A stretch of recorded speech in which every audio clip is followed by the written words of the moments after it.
Bonjour Anne-France. Bonjour Yves.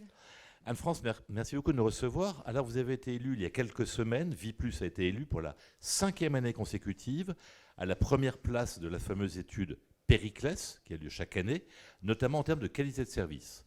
Félicitations. Merci. Comment l'expliquez-vous ?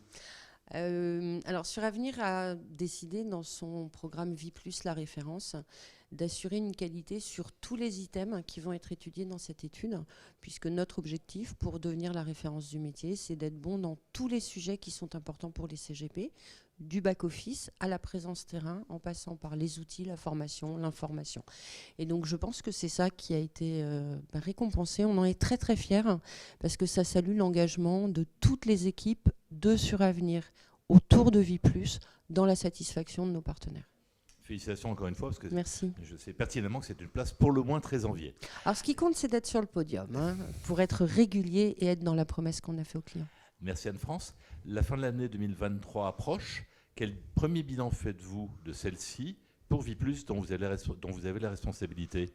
C'est une année qui aura été chahutée, pour le moins, avec, on le sait, la hausse des taux, l'inflation, avec malheureusement la poursuite de la guerre aux portes de l'Europe, en Ukraine, et puis ce qui se passe sur les territoires de la bande de Gaza.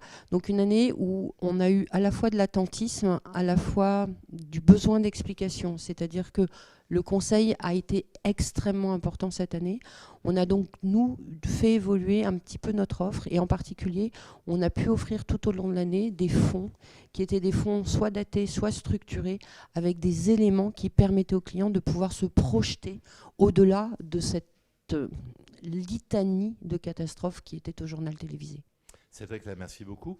Alors Vie+ est un des leaders incontestables et incontestés d'ailleurs sur le podium de l'épargne, autre podium. Quel bilan, quel projet néanmoins en termes de produits et de services avez-vous pour Vie+ pour 2024 ?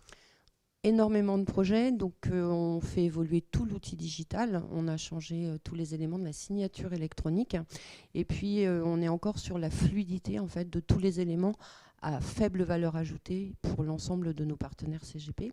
Au-delà de ça, on va lancer des animations un petit peu spécifiques, on va faire les JO de Vie+, donc ça je vous l'annonce, c'est une grande première. Tous les CGP seront bien sûr conviés pour ces JO, ainsi que les asset managers. On va essayer de se faire se rencontrer tout le monde. Et puis on a des engagements assez forts, toujours en termes d'investissement sur le digital, mais aussi sur l'investissement en termes d'humains, puisqu'on a beaucoup recruté et on va continuer à renforcer les équipes. Anne-France, une seconde conclusion. Vie+ Suravenir est très focusé sur l'ISR. Des projets sur 2024 dans ce domaine ? Alors, tout à fait, on continue notre engagement puisque le groupe est entreprise à mission. Donc on continue notre engagement avec des contrôles au niveau de nos propres émissions de CO2, au niveau du choix d'asset managers qui vont vers cette durabilité des flux financiers de façon à pouvoir s'inscrire dans cet engagement qu'est l'ISR, l'ESG, et puis pour le bien de la planète au futur et donc de nos enfants. Merci beaucoup Anne-France, très bonne fête de fin d'année, à très bientôt. Merci Yves. Au revoir.